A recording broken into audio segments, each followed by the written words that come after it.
ছোট করে দেওয়া, এটা হচ্ছে একটা খিস্তি। উনি মডেল কোডের লক্ষণ রেখা উনি পার করে গেছেন। রাজ্যের মন্ত্রী ফিরহাদ হাকিম তিনি বুধবার যে মন্তব্য করেছিলেন সেই মন্তব্যের পর যেভাবে বিজেপি কর্মী সমর্থকেরা তারা চেপে ধরেছিলেন তাকে, সমালোচনার ঝড় বয়ে গিয়েছিল সব মহলে। আর এবার এই ফিরহাদ হাকিম ইস্যুতে সুর নরমে নারাজ একেবারে বিজেপি। উপনির্বাচনের আগে চড়ছে রাজনৈতিক পারদ। ফিরহাদ হাকিম ইস্যুতে সুর চড়াচ্ছে আরো ক্রমশ বিজেপি। ফিরহাদ হাকিমের নামে এবার নালিশ বিজেপির তরফ থেকে। ফিরহাদ হাকিম ইস্যুতে সুর নরম করতে চাইছে না বিজেপি। উপনির্বাচন 13 তারিখ রয়েছে, তার আগে ক্রমশ রাজনৈতিক উত্তাপ বাড়ছে। ফিরহাদ হাকিম ইস্যুতে সুর আরো ক্রমশ চড়াচ্ছে বিজেপি, কারণ ফিরহাদ হাকিমের নামে এবার নালিশ বিজেপির। উপনির্বাচনে ফিরহাদকে সেন্সর করার দাবি জানানো হচ্ছে বিজেপির তরফ থেকে, কারণ এই বিষয়ে তারা কমিশনে নালিশ জানাচ্ছে। আগামী 13 তারিখ উপনির্বাচন হচ্ছে 6 কেন্দ্রে এবং তার আগে রাজনৈতিক পারদ ক্রমশ চড়ছে। আমরা কথা বলবো নান্টু হাজরা এই মুহূর্তে আমাদের সঙ্গে রয়েছেন, আমাদের প্রতিনিধি সরাসরি। নান্টু, সুর ক্রমশ চড়ছে ফিরহাদ হাকিমের বক্তব্য এবং যাকে কে এই মুহূর্তে রাজনৈতিক হাতিয়ার কি করতে চাইছে বিজেপি, কারণ পুরো বিষয়টা তারা নালিশ জানাচ্ছে কমিশনে। নালিশ কি নালিশ করা হয়েছে?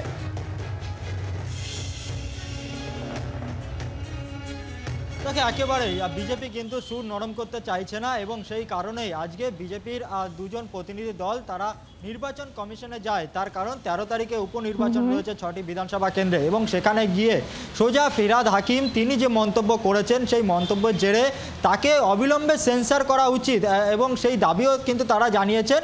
এবং তাদের বক্তব্য যে তারা মনে করছেন যে এই যে মন্তব্য সেই মন্তব্যে কোড অফ কন্ডেম হয়েছে এবং সেই কারণে ফিরহাদ হাকিমকে অবিলম্বে সেন্সর করা উচিত এবং নির্বাচন কমিশনের দপ্তরে তারা যান এবং সেই দাবিও কিন্তু তারা রেখেছেন। অন্যদিকে এসপি ধীতিমান সরকার তাকে অবিলম্বে সরানোর দাবিও কিন্তু জানানো হয়েছে। তার কারণ তাদের যেটা বক্তব্য যে গত নির্বাচনে ধীতিমান সরকার তাকে কিন্তু সরিয়ে দিয়েছিল, কিন্তু তারপরে সে কিন্তু ওখানেই রয়েছেন, তাকে সরানো হয়নি।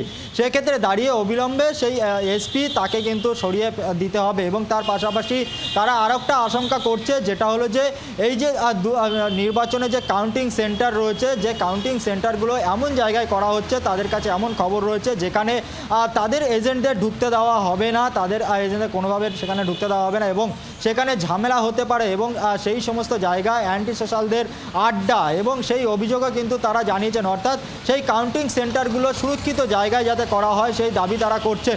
একদিকে যেমন ফিরহাদ হাকিমকে সেন্সর করা উচিত এমন দাবি তারা করেছেন, অন্যদিকে এই এসপি পশ্চিম মেদিনীপুর ধীতিমান সরকার তাকে সরাতে হবে সেই দাবি করেছেন। অন্যদিকে কাউন্টিং সেন্টার সেখানে নিরাপদ স্থানে করা দাবি তারা জানিয়েছেন এবং তাদের যেটা বক্তব্য তারা নির্বাচন কমিশনকে জানিয়েছেন এবং তাদের আশ্বস্ত করেছেন যে তারা তাদের যে দাবি সেই দাবি নির্বাচন কমিশন অফ ইন্ডিয়া তাদেরকে জানাবেন এবং তারা আশা করছেন যে ফলপ্রসূ কিছু একটা হয়তো হবে।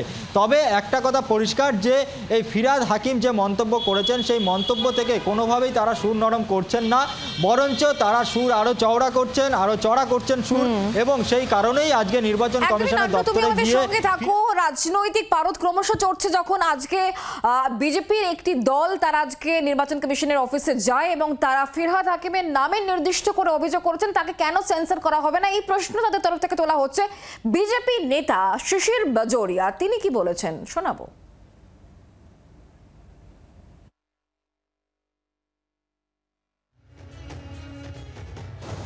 খুব দুর্ভাগ্য আমাদের রাজ্যের, একজন রাজ্যের মন্ত্রীর নাম হচ্ছে ফিরহাদ হাকিম, চিঠিতে দেওয়াই আছে, নাম বলা আমার কোনো সমস্যা নেই।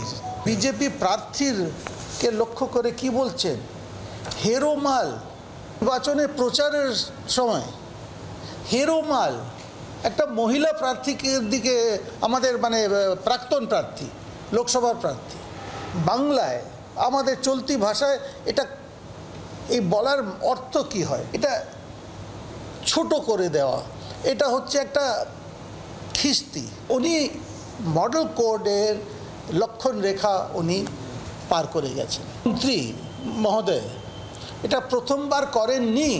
প্রত্যেক নির্বাচনে আমাকে যদি প্রত্যেক ওনার বলতে হয় তাহলে তো অর্ধেক 15 মিনিট এখানেই চলে যাবে। তো আমরা ইলেকশন কমিশনের সামনে আমাদের দাবি হচ্ছে এনাকে ইমিডিয়েটলি অবিলম্বে সেন্সর করুন। ফিরহাদ হাকিমকে সেন্সর করুন শিশির বাজোরিয়া, তিনি কথা বলছেন, কারণ তিনি বলছেন যে ফিরহাদ হাকিম রাজ্যের মন্ত্রী, তিনি যে মন্তব্য করেছেন সেই মন্তব্যে নারীকে অসম্মান করা হচ্ছে এমনই বক্তব্য তার, এবং সে কারণেই তাকে সেন্সর করা উচিত বলে তিনি বলছেন। আমরা কথা বলবো নান্টু এই মুহূর্তে আমাদের সঙ্গে রয়েছে। নান্টু, আমরা তো বুঝতেই পারছি 13 তারিখে উপনির্বাচন, আর তার আগে এতটুকুও জমি ছাড়তে চাইছে না বিজেপি। ফিরহাদ হাকিমের আজকের মন্তব্য আছে, তবে তিনি বুধবার গিয়ে যে মন্তব্য করেছিলেন সেই মন্তব্যকে সঙ্গে রেখেই কিন্তু এবার তার বিরুদ্ধে একেবারে সুস্পষ্ট নালিশ বিজেপির।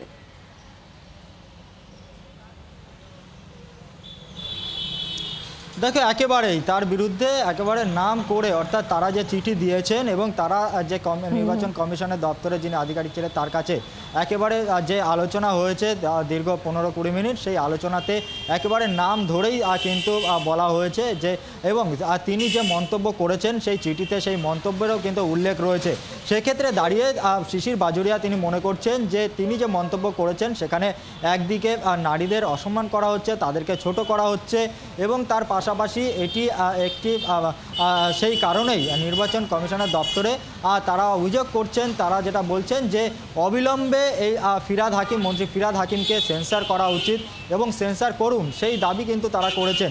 এবং সেক্ষেত্রে দাঁড়িয়ে এর পাশাপাশি যে বলা যে শিশির বাজোরিয়া অর্থাৎ বিজেপির তরফ থেকে এই ইস্যুতে তারা কিন্তু সুর চড়াচ্ছে, এবং যেহেতু 13 তারিখে নির্বাচন রয়েছে এবং সেই নির্বাচনে 6টি বিধানসভা নির্বাচন, এবং সেই নির্বাচনে যাতে তাদের যে কাউন্টিং হল, সেই কাউন্টিং হলে যাতে কোনো রকম ঝামেলা বা কোনো রকম অশান্তি না হয়, সেই দাবিও কিন্তু জানিয়েছেন যে এই কাউন্টিং হলগুলি যাতে নিরাপদ স্থানে করা হয়। তার কারণ তার যেটা বক্তব্য যে তারা যে খবর পাচ্ছেন যে কাউন্টিং হলগুলো যেখানে করা হচ্ছে সেটা অ্যান্টি সোশ্যালদের জায়গা, এবং সেখানে অ্যান্টি সোশ্যালদের আড্ডা রয়েছে, সেখানে দাঁড়িয়ে তাদের এজেন্টকে বাধা দিতে পারে এবং তাদের এজেন্টকে ঢুকতে দিতে নাও পারে, এবং সেখানে ঝামেলা করার একটা আশঙ্কা রয়েছে। সেই কারণে নির্দিষ্ট নিরাপদ জায়গায় কাউন্টিং সেন্টার করা দরকার, এবং তার পাশাপাশি পশ্চিম মেদিনীপুরের এসপি তাকে সরানোর জন্য কিন্তু এই দাবি করা হয়েছে। সেক্ষেত্রে বলা যেতে পারে যে ইলেকশনের আগেই কিন্তু একেবারে বিজেপি তারা সুর কিন্তু চড়া করেছে। উত্তাপ ক্রমশ কিন্তু বাড়ছে। নান্টু, বোঝা যাচ্ছে। অনেক ধন্যবাদ আমাদের সঙ্গে সরাসরি থাকার জন্য। এবার আপনাদেরকে শোনাবো যে মন্তব্যকে কেন্দ্র করে এত চর্চা চলছে। গত বুধবার ফিরহাদ হাকিম রাজ্যের মন্ত্রী, তিনি ঠিক কি বলেছিলেন যে মন্তব্যকে কেন্দ্র করে এই মুহূর্তে আসরে একেবারে বিজেপি। শোনাবো তার বুধবারের মন্তব্য। কিছুদিন আগে একটা সন্দেশখালী আমার বন্ধু ছিল, তার মেয়ের বিয়ে ঠিক হয়েছিল কোথায়? ক্যানিংয়ে ঠিক হয়েছিল বিয়ে। সেই বিয়ে ভেঙে দিল ছেলের বাড়ি, বলল না, সন্দেশখালী থেকে মেয়ে আনলে পাড়ার লোকেরা বলবে যে এই মেয়ে বোধহয় পবিত্র নয়। বাপটা হাউ হাউ করে কাঁদছে, মাটা হাউ হাউ করে কাঁদছে যে এত বড় একটা কলঙ্ক পুরো এলাকায় কে লাগিয়ে দিল? বিজেপি লাগিয়ে দিল। প্রত্যেকটা ঘটনায়, আর ওইখানে একটা দাঁড়িয়ালা এসেছিল ইলেকশনের আগে, মনে আছে আপনাদের? কি নাম? আরে নামটা বলেন নাই, দাঁড়িয়ালা, তার নাম হচ্ছে নরেন্দ্র মোদী। কাঁদছিলেন মেরে সন্দেশখালীতে, কি কান্না বাবা, কি কান্না। আপনাদের এখানে প্রার্থী দিয়ে দিল সন্দেশখালীর থেকে। সেই ভদ্রমহিলা কোথায়?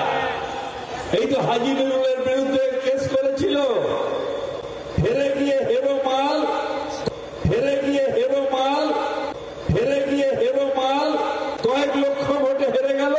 তারপরে কেস করলো। বিজেপি কেস জানে, মানুষের পাশে আসতে জানে না। শুনলেন বুধবার দিন ফিরহাদ হাকিম ঠিকই বলেছিলেন যে মন্তব্যকে এই মুহূর্তে হাতিয়ার করা হচ্ছে বিজেপির তরফ থেকে, এবং তারা নির্বাচন কমিশনে গিয়েছেন এবং তারা বলছেন ফিরহাদ হাকিমকে সেন্সর করা হোক, এমনই বক্তব্য তাদের। আমরা কথা বলবো এই মুহূর্তে জয়প্রকাশ মজুমদার, তৃণমূল কংগ্রেস নেতা আমাদের সঙ্গে রয়েছেন টেলিফোন লাইনে। জয়প্রকাশ বাবু, উপনির্বাচন সামনে 13 তারিখ, আর তার আগে রাজনৈতিক জমি এতটুকু ছাড়তে চাইছে না বিজেপি। তারা নির্বাচন কমিশনে গিয়েছেন এবং নির্দিষ্ট অভিযোগ করেছেন রাজ্যের মন্ত্রীর বিরুদ্ধে তাকে সেন্সর করা হোক, এমনই বক্তব্য বিজেপির। কি বলবেন? না, প্রথম কথা হচ্ছে রাজনৈতিক জমি বিজেপি ছাড়তে চাইছে না আপনারা বলছেন, সে রাজনৈতিক জমিটা কোথায়? বিজেপির কোথায় দেখতে পাচ্ছেন এই উপনির্বাচনে জমি আছে কোথাও? তারা তো ছন্ন ছাড়া, তারা জমিহীন, তারা সমর্থনহীন, তাই জন্যই এইরকম ইস্যু তারা আনছে। এবার আরেকটি আমার প্রশ্ন আপনাদের কাছে, আপনারা যে ক্লিপিংটা এখনই দেখালেন বা শোনালেন, সেটা হচ্ছে একটা এডিটেড একটা ক্লিপিং শুভেন্দু অধিকারী দিয়েছে। সেখানে উনি যখন ভদ্র মহিলা বলছেন সেটা কিন্তু 3-4 বার রিপিট হয়নি, কিন্তু যেখানে বলছেন উনি হেরো মাল, যেটা সাধারণভাবে কলোকিয়ালি বলা হয়ে থাকে, মোহনবাগান হেরে গেলেও বলা হয় হেরো মাল, ইস্ট বেঙ্গল হেরে গেলেও বলা হয় হেরো মাল, উনি বলেছেন, সেইটা 3 বার রিপিট হলো, আর আপনারা সেই রিপিটটাই দেখালেন। এটাও তো অনৈতিক। একজন জনপ্রতিনিধি প্রচার সভাতে গিয়ে কি বলবেন না বলবেন সেটা তিনি খুব ভালো করে জানেন। তখন যখন তিনি এই ধরনের মন্তব্য করেন তা নিয়ে কখনো কোনো আলোচনা হবে না বলে কি আপনি মনে করছেন জয়প্রকাশ বাবু? একজন মহিলা সম্পর্কে তিনি পার্টিকুলার এই শব্দ ব্যবহার করেছেন, সেটাকে আপনি কি খুব লাইটলি নিচ্ছেন? আমি তা বলছি না। 24 ঘন্টা রেপুটেড চ্যানেল তারা একটা অবিকৃত ক্লিপিং দেখাক, আমার কোনো আপত্তি নেই।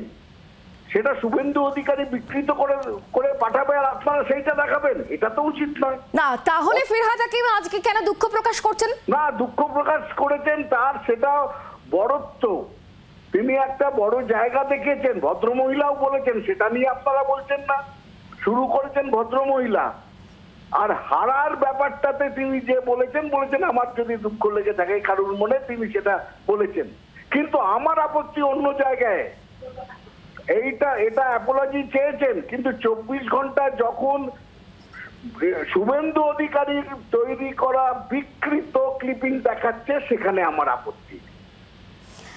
জয়প্রকাশ বাবু, অনেক ধন্যবাদ আমাদের সঙ্গে টেলিফোন লাইনে থাকার জন্য। বাংলার আওয়াজ, বাঙালির আবেগ, জি 24 ঘন্টা।